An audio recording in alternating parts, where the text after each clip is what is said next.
ซึ่งว่ากฎหมายว่าด้วยการปลูกฝังฉบับสั่งใหม่ถ้าหากถือครองหับและประกาศใช้จะสามารถคุ้มครองเวียกงานปลูกฝังเข้าสู่ระบบและแทดเหมาะกับสภาพความเรียกร้องตัวจริงของประเทศลาวของพวกเฮา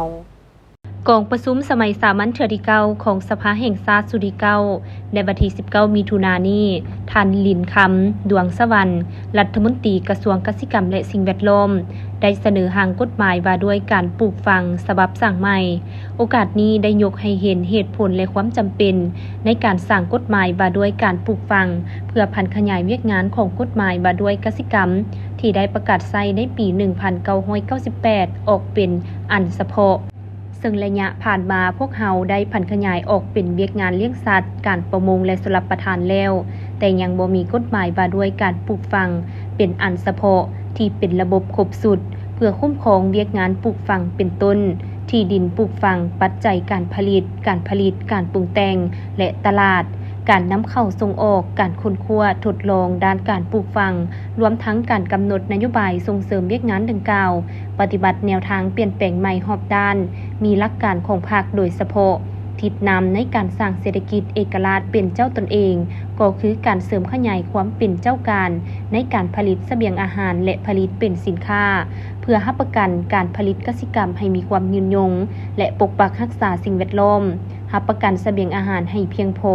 สะอาดปลอดภัยต่อสุขภาพของผู้บริโภคและผู้ผลิตเพื่อเฮ็ดให้การแบ่งขันคุ้มครองและกวดกาเวียกงานปลูกฝังแต่สุดกลางฮอดท้องถิ่นให้ละเอียดและจัดแจ้งขึ้นกว่าเก่าซึ่งจะเฮ็ดให้การจัดตั้งปฏิบัติเวียกงานปลูกฝังมีประสิทธิภาพกว่าเก่าโครงประกอบและเนื้อในต้นต่อของร่างกฎหมายว่าด้วยการปลูกฝังประกอบมี9ภาค10หมวดและ100มาตราเมื่อกฎหมายฉบับนี้ถูกรองรับและประกาศใช้จะสามารถคุ้มครองเวียกงานปลูกฝังเข้าสู่ระบบและแทดเหมาะกับสภาพความเรียกร้องตัวจริงของสาธารณรัฐประชาธิปไตยประชาชนลาวสอดคล้องกับกฎหมายที่ถูกรับร้องใหม่เป็นต้นกฎหมายว่าด้วยการเลี้ยงสัตว์และสัตวแพทย์ฉบับปรับปรุงกฎหมายว่าด้วยการป้องกันและกักกันพืชฉบับปรับปรุงกฎหมายว่าด้วยชลประทานและกฎหมายว่าด้วยสัตว์น้ำและการประมงกฎหมายว่าด้วยที่ดินฉบับปรับปรุงกฎหมายว่าด้วยการปกป้องผู้สมไส้กฎหมายว่าด้วยการปกปักรักษาสิ่งแวดล้อม